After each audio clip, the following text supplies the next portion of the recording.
Hi everyone! My next 4 videos will be about Vivarium Setup, and in the first video I will talk about the size and type of vivarium and lighting. Setting up your Viv must be done before bringing your new pet back home, as it must have the correct temperature and humidity levels in order for the snake to be able to acclimatize to its new home. And correct housing is one of the most important factors in snakes' well-being.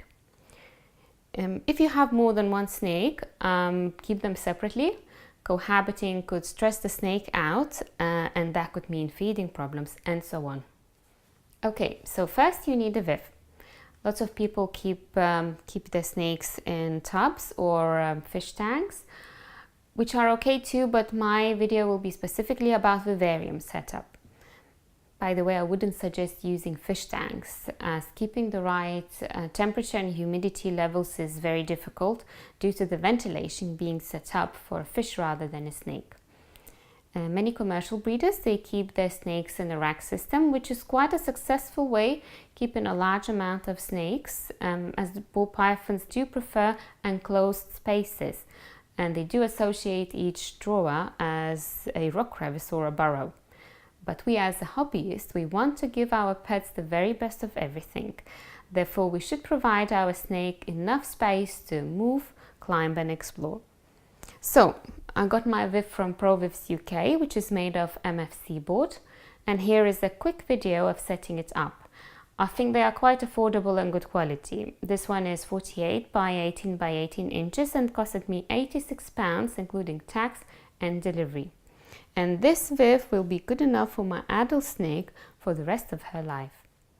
Hatchlings are usually kept in the smaller tubs for a few months and then transferred to a similar size Viv that Drake is in right now. This Viv is 34-inch long and 15-inch wide and 16.5-inch high. We moved him straight away from the tub to this Viv and he was okay with it, no feeding issues at all. In a 3-4 months we will move him to a similar size Viv that Lara is in right now. As he's growing really fast, he is a very good feeder.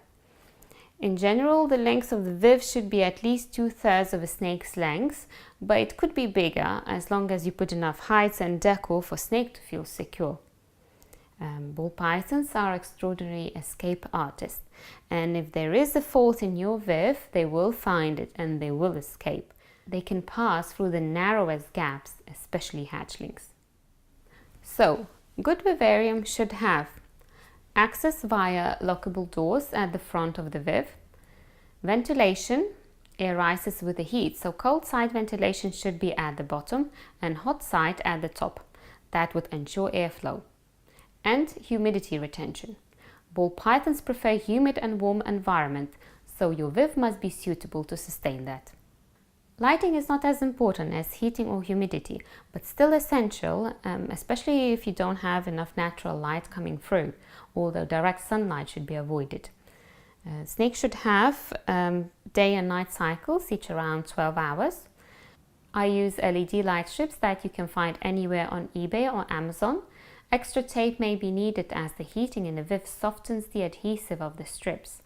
The light is plugged into a Wacom plug that I bought on Amazon, so I can control my lights with an iPad. I can switch it on and off remotely as long as I have internet. I can also set up timers.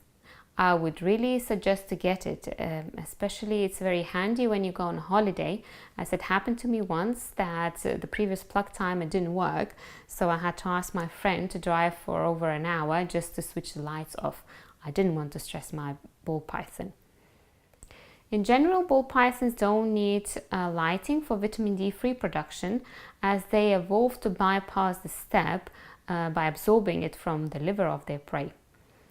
Well, that's it in my first video. In my next video, I will be talking about heating. Thank you for watching.